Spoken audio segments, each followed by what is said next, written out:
The National Weather Service in Las Vegas has issued a flash flood warning for San Bernardino County in Southern California, South Central Clark County in Southern Nevada until 7:15 p.m. PDT. It's 4:09 p.m. PDT.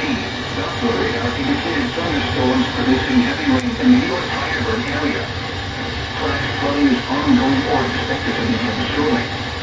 Hazard: life-threatening flash flooding. Thunderstorms producing flash flooding. Source: radar.